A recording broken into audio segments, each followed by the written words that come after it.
ఉమ్మడి కృష్ణా జిల్లాలలో చక్కటి బాడీ బిల్డింగ్ పోటీలు పెట్టి ఎంతోమంది క్రీడాకారులు తయారు చేస్తూ జిమ్ము నిర్వహిస్తూ మరి ఇప్పుడుండే పరిస్థితులను బట్టి క్రీడా రంగం అభివృద్ధి కావాలంటే క్రీడాకారులు అభివృద్ధి కావాలంటే మనం ఎటువంటి జాగ్రత్తలు తీసుకోవాలి, క్రీడాకారుల్లో ఎటువంటి ఆణిముత్యాలు మనం తీసుకోవాలనే అంశం మీద ఒక మంచి మన రాష్ట్ర బాడీ బిల్డింగ్ క్రీడాకారుడు పల్సజిమ్ అధినేత మనతో ఉన్నారు. వారు కూడా మనకి వారి యొక్క అమూల్యమైన సందేశాన్ని ఇవ్వాల్సిందిగా మేము కోరుకుంటున్నాం. కొత్తగా వచ్చిన చాలా ఏంటంటే ఇదివరకు బాడీ బిల్డింగ్ అంటే చాలా కష్టం ఉంది,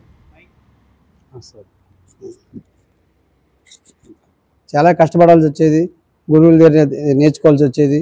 ఇప్పుడు టెక్నాలజీ పెరిగిపోయింది, ఇంకా స్పీడ్గా నేర్చుకునే విధానం బాగా పెరిగింది. మీరు ఓన్లీ మీ సొంత ప్రయత్నాలు కాకుండా మీ గురువులు చెప్పేది తిని వాళ్ళ సజెషన్ తీసుకోండి, మీ బాడీ చక్కగా తయారయ్యేది. అంతేగాని యూట్యూబ్లు చూసుకోవడం, ఎవరో ఫ్రెండ్ చెప్పాడని వాళ్ళు చెప్పారని ఇలా చేసి మీ చక్కని బాడీని పాడు చేసుకోవాలండి. మీ గురువు సజెషన్ తీసుకోండి, వాళ్ళ డైట్ ఫాలో అవ్వండి, వాళ్ళు చెప్పిందే చేయండి. ఇప్పుడు ఉన్న బాడీ బిల్డింగ్ ఏదైనా సరే చాలా చక్కగా తయారీ అవుతున్నారు, అందరూ వెళ్తున్నారు. మీరు కూడా వాళ్ళని ఫాలో అవ్వకుండా మీ గురువులు ఫాలో అయ్యి మీరు చక్కగా ఏంటి డైట్ ఫాలో అవ్వండి. బాడీ బిల్డింగ్ అంటే చాలా కష్టమైన క్రీడ, అన్ని క్రీడలుగా సింపుల్ చేయొచ్చు. బాడీ బిల్డింగ్ పెయిన్ డైట్ చేయాలి, వర్కౌట్ చేయాలి, ఏంటి అమౌంట్ ఖర్చు ఎక్కువ అయ్యిద్ది. దీనికి చాలా విలువతో కూడుకుంది, దీన్ని చాలా జాగ్రత్తగా చేయండి.